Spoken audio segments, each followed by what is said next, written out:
kami mengatakan, kami ada oleh anugerah-Mu, karena kasih karunia-Mu yang telah mengangkat kami. Kami tidak berdaya, bahkan menatap Engkau saja kami tidak mampu. Kami tidak berani, karena kami statusnya orang yang tidak layak. Tetapi oleh anugerah-Mu, belas kasih-Mu yang Kau curahkan, Engkau mengangkat segala beban kami. Engkau mengangkat segala dosa kami yang menghalangi datang kepadamu. Itulah alasan bagi kami, Tuhan, untuk kami datang di rumah-Mu, menghampiri Engkau, bersekutu, mendengar Engkau berbicara, bahkan bersekutu dengan saudara-saudara kami, berjumpa dengan saudara-saudara untuk bertumbuh. Oleh sebab itu Tuhan, kami rindu saat ini Engkau berbicara, Roh-Mu yang kudus sampaikan maksud-Mu, urapi hamba-Mu. Pakailah kami semua, baik yang menyampaikan maupun yang mendengar. Kami sama-sama diberkati oleh Tuhan. Tolong kami Bapa, kami sambut firman-Mu dalam nama Tuhan kami Yesus Kristus. Amin. Silakan duduk Bapak Ibu Saudara yang dikasihi Tuhan. Saya menyapa shalom. Baik, kita akan belajar kebenaran firman Tuhan dengan tema kasih karunia yang tidak sia-sia. Mari membaca surat Rasul Paulus kepada jemaat yang ada di Korintus, 1 Korintus pasal yang ke-15.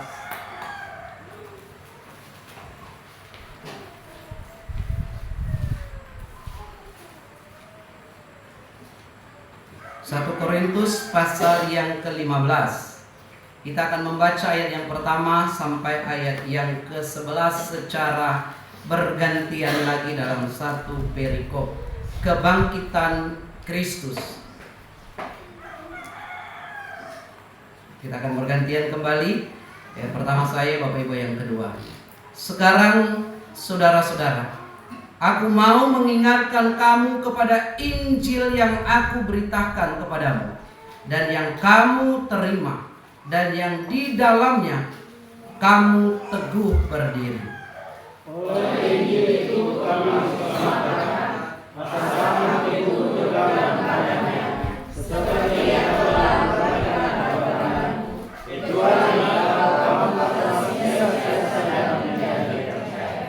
Sebab yang sangat penting telah kusampaikan kepadamu, yaitu apa yang telah kuterima sendiri, ialah bahwa Kristus telah mati karena dosa-dosa kita sesuai dengan kitab suci, bahwa Ia telah dikuburkan, dan bahwa Ia telah dibangkitkan pada hari yang ketiga sesuai dengan kitab suci, bahwa Ia telah menampakkan diri kepada Kefas dan kemudian kepada ke-12 muridnya. sesudah itu Ia menampakkan diri kepada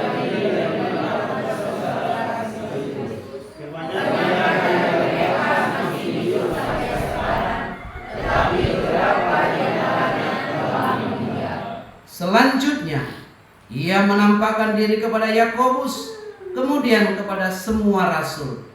dan yang paling akhir dari semuanya, Ia menampakkan diri kepadaku, sama seperti kepada anak-anaknya di seluruh dunia. Sebab akulah yang paling hina dari semua rasul, bahkan tidak layak disebut rasul, karena aku telah menganiaya jemaat Allah.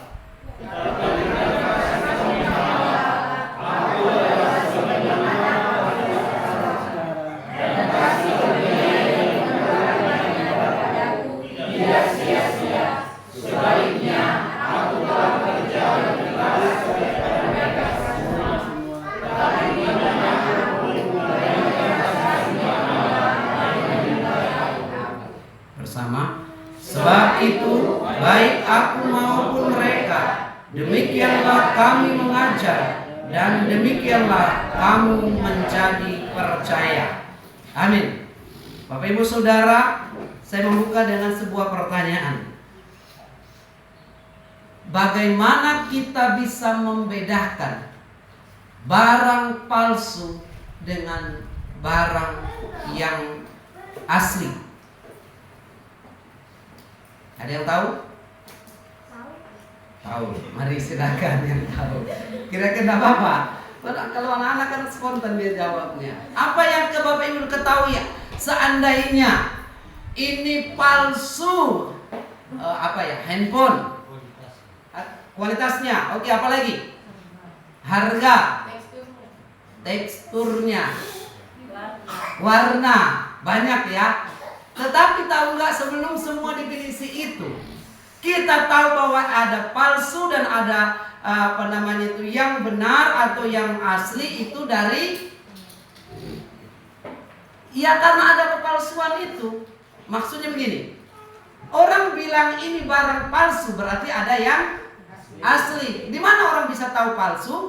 Ya karena berbeda dengan aslinya, mirip tapi tak sama. Nah, bagaimana kita akan belajar tentang kasih karunia yang palsu atau yang sia-sia, yang tidak berarti itu. Jadi kita akan belajar poin yang pertama di situ, arti kasih karunia. Kasih karunia dalam bahasa Indonesia artinya perasaan sayang. Adakah perasaan sayang palsu? Ada. Makanya kita akan belajar lebih dalam ini.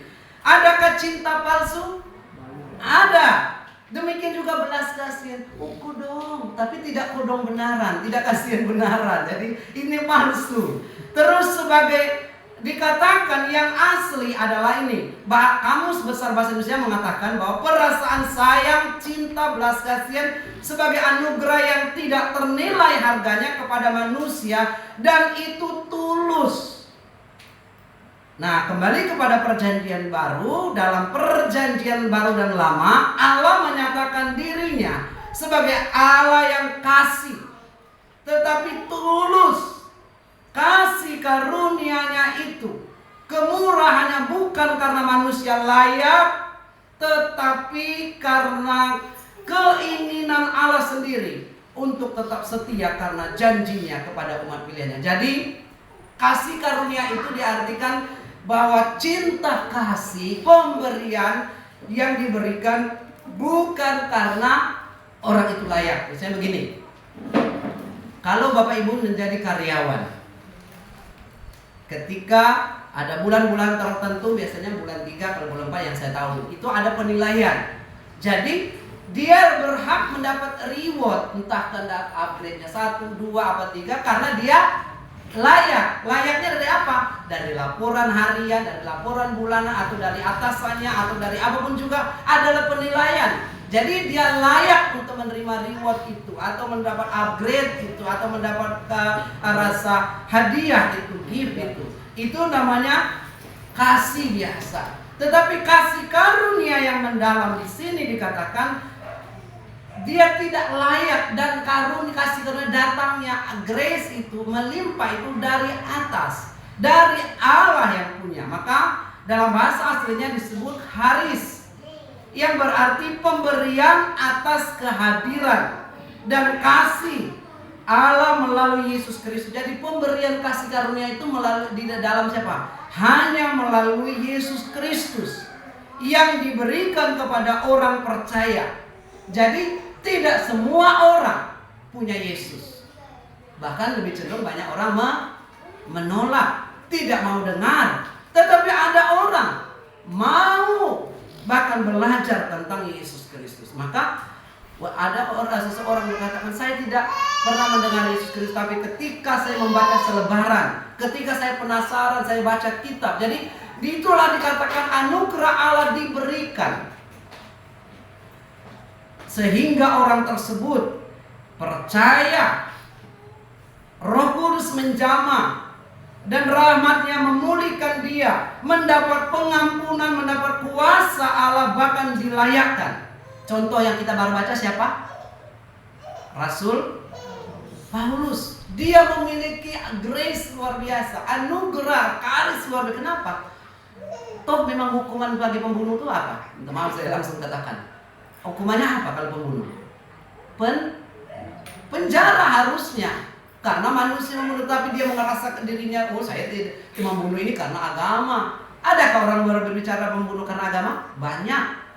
Tapi mereka seharusnya dikatakan oleh firman Tuhan harus mendapat grace lebih banyak, anugerah lebih banyak, supaya dilimpahkan kalau dia bertobat, dan anugerah itu diterima oleh salah satu rasul ini. Paulus berkata, maka Seluruh kegiatan kehidupan Kristus di dunia didasarkan pada kasih karunia. Allah dari lahir datang, yang kita peringati barusan Desember, ke dunia dia mau lahir di kandang binatang karena kasih karunia. Pemberian yang dia curahkan, Allah curahkan kepada manusia. Bagaimana ketika dalam minggu-minggu ini kita akan memperingati masa Epifania, dia akan dimuliakan dalam minggu terakhir nanti sebelum kita masuk Prapaskah. Dia dimuliakan di atas gunung. Bagaimana dia juga menghadapi masa-masa pencobaannya di padang gurun. Diurapi oleh Roh Kudus ketika dibaptis, dikatakan inilah suara dan seterusnya dari surga. Ini mengatakan anugerah Allah yang melimpah di dalam dia segala sesuatu. Jadi ada beberapa hal yang akan kita pelajari tentang kasih karunia yang tidak sia-sia, yang tidak palsu, yang tidak hilang, yang tidak sembarang. Yang pertama, diberikan seperlunya. Mari kita membaca 1 Korintus pasal yang pertama, ayat yang pertama. Saya akan bacakan bagi kita di sini menurut terjemahan baru bagian kedua, dikatakan begini. Dari Paulus yang atas kehendak Allah dipanggil menjadi rasul Kristus, yang dari Sostenos saudara kita, dan dari Sostenos. Jadi ada dua orang di sini disebutkan, Paulus dan Sostenos, dan terutama Paulus atas kehendak Allah menjadi rasul. Jadi kasih karunia itu diberikan seperlunya sesuai dengan kebutuhan. Banyak orang melakukan kejahatan, tapi kalau Tuhan tidak memberitahukan kejahatan, kalau Tuhan mau, dia sanggup diselamatkan. Contohnya Paulus. Demikian juga Sostenos dan seterusnya. Dikatakan di sini bahwa jemaat Korintus pun menerima kasih karunia. Jadi pertanyaannya bagi Bapak Ibu Saudara dalam poin yang pertama, apakah Bapak Ibu sudah menerima kasih karunia? Karena kan dari pengertiannya tadi, sudah menerima belum? Kalau sudah berarti bersyukur, kalau belum minta kepada Tuhan supaya saya menerima grace itu, kasih karunia itu. Yang berikutnya dikatakan Efesus pasal 2 ayat 8 juga, kepada orang yang belum percaya pun diberikan seperlunya. Dikatakan Allah mau supaya kita berbuat baik karena kita diselamatkan oleh iman, bukan hasil usaha kita. Jadi itulah keselamatan diberikan sebagai kasih karunia, iman kita meresponinya. Maka lebih lengkap lagi di seperlunya, maka Tuhan mencurahkan. Yang kedua, Allah mengaruniakan kasih karunia kepada orang percaya supaya dimerdekakan dari dosa. Roma pasal yang ke-6. Kemarin kita semester lalu sempat membahasnya. Kenapa saya baca-baca firman Tuhan supaya kita lebih lengkap. Roma 6 ayat 20-22. Saya bacakan di sini, dikatakan bahwa sebab waktu kamu hamba dosa, sebab waktu jemaat di Roma menjadi hamba bukan Tuhan, bukan hamba kebenaran, bukan hamba Yesus, hamba dosa, kamu bebas dari kebenaran. Ayat 22, namun sekarang setelah kamu dimerdekakan dari dosa dan setelah kamu menjadi hamba Allah, kamu beroleh buah yang membawa kamu kepada pengudusan, dan sebagai kesudahannya ialah hidup yang kekal. Inilah karyanya. Allah mengaruniakan kasih karunia untuk kita disucikan, diampuni, dilayakkan, dan kita menerima anugerah keselamatan hidup yang kekal. Jadi dengan demikian semua oleh anugerahmu sebagaimana pujian kita tadi. Bukan hasil usaha kita ketika kita diselamatkan. Bukan harus kita ke tanah suci supaya kita diselamatkan. Ke tanah suci boleh. Saya kalau diajak boleh juga untuk mengingat, tapi jangan dulu waktu perang-perang ya. Mengingat apa yang dikerjakan di sana dan seterusnya. Memang bukti nyata. Tetapi yang dimaksudkan adalah di sini orang berdosa dengan cara Allah menerimanya. Yang ketiga, kasih karunia Allah harus diinginkan. Kenapa? Allah menyediakan kasih karunia. Tetapi kalau orang tidak minta, kalau orang tidak bersedia, maka poin yang ketiga dikatakan bahwa harus diinginkan dan dicari. Ibrani pasal yang keempat ayat yang ke-6. Firman Tuhan berkata, Ibrani pasal yang keempat ayat yang ke-6,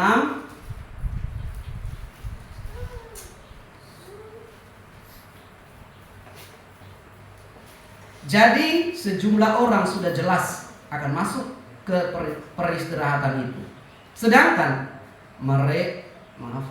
Sedangkan mereka yang kepadanya lebih dahulu diberitakan kabar kesukaan itu tidak masuk karena mereka tidak taat. Jadi di sini kasih karunia poinnya apa? Harus diinginkan, harus ada taat dengan caranya baca firman Tuhan, berdoa, penyembahan, menerima Roh Kudus. Ada keinginan kita termasuk ke gereja. Termasuk kita menerima keselamatan itu harus keinginan. Bukan hanya ketika kita mau dapat uang saja, kita harus punya keinginan. Misalnya kerjakan kapling kita supaya kapling menghasilkan. Tetapi termasuk kita mau memperoleh segala sesuatunya itu bukan berarti kita itu untuk selamat. Allah mencurahkannya tapi harus ada responsibility. Apa itu responsibility? Tanggapan kita ketika Allah menyediakannya. Disediakan jemaat GMI Epata Bulu Mario, mau nggak menerima kasih karunia bahasa sehari-harinya? Kalau kita bilang, ya Tuhan, saya siap menerima dan saya siap melakukannya. Termasuk kemarin dalam berbicara mengenai barusan, kami para majelis karena rapat kemarin menghendaki begitu, kami panggil, bersedia nggak? Terus ibu terkasih bilang, saya bersedia. Jadi ada respon balik. Demikian juga dengan kasih karunia, berarti Pak Pendeta, Allah menyediakan kasih karunia, tapi manusia punya respon. Maka ada pujian sekolah minggu dikatakan, pernahkah dengar pujian? Ditarik-tarik, kenapa tak datang-datang kepada Tuhan? Didorong-dorong, tidak mau juga maju, padahal Tuhan Yesus menunggu. Maksudnya adalah, inilah kasih karunia ditawarkan, tidak pandang bulu, tidak kepada suku. Makanya kadang-kadang kita harus mencari orang yang diselamatkan oleh Tuhan di mana? Di Kirgistan, makanya ada Pak Pit Gekesa di sana. Di India, maka ada Pak Pendeta Happy Maradika. Mengapa? Karena itulah tugas kita di Bulu Mario. Termasuk Bapak Ibu Saudara dan saya meresponi kasih karunia Allah. Amin. Maka oleh sebab itu, mari kita responi dengan dekat bersekutu dengan Tuhan, baca firman Tuhan dan hidup dalam penyembahan, dan kasih karunia bisa ditolak. Wow.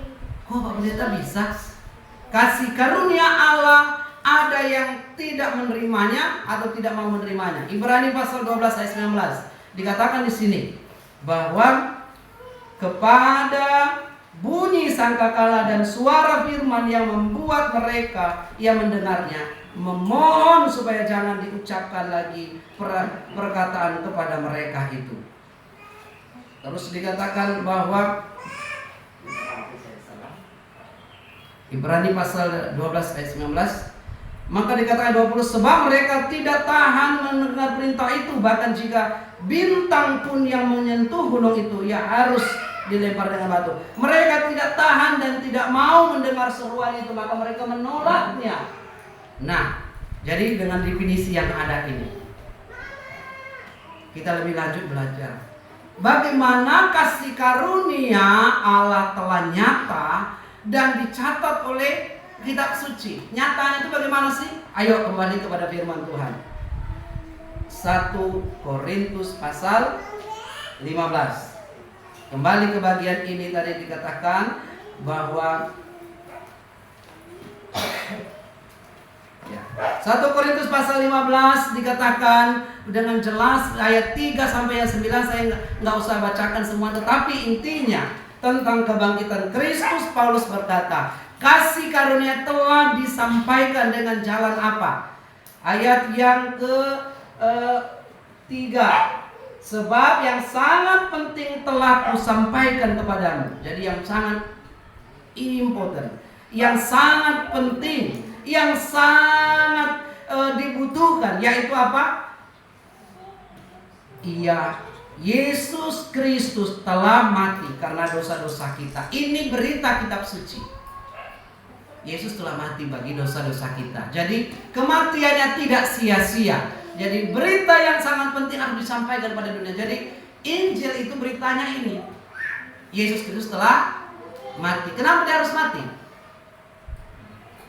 Karena menanggung dosa-dosa kita. Itu dicatat Bapak Ibu Saudara di pikiran kita. Kita berpikir, kalau orang bertanya kenapa sih harus Yesus Kristus? Nah, itulah gunanya kata kesasi sini harus belajar banyak hal. Tetapi di sini sangat penting Paulus berkata. Jadi kalau sangat-sangat penting Alkitab menjelaskan itu berarti ada sesuatu penekanan. Dan Yesus telah mati karena dosa-dosa kita, itu ditulis di sini. Dia juga telah mati, tidak hanya mati, tapi dikuburkan. Tidak hanya dikuburkan, apalagi dibangkitkan. Setelah dibangkitkan apalagi menampakkan diri sesuai dengan kitab suci. Jadi ini urutannya. Tentu kita semuanya akan mati. Amin. Atau ada yang mau terangkan? Hanya Elia yang ada mau terangkan langsung. Tapi kita pun nanti ketika kita mati, mungkin kita kebangkitan itu ada setelah hari terakhir.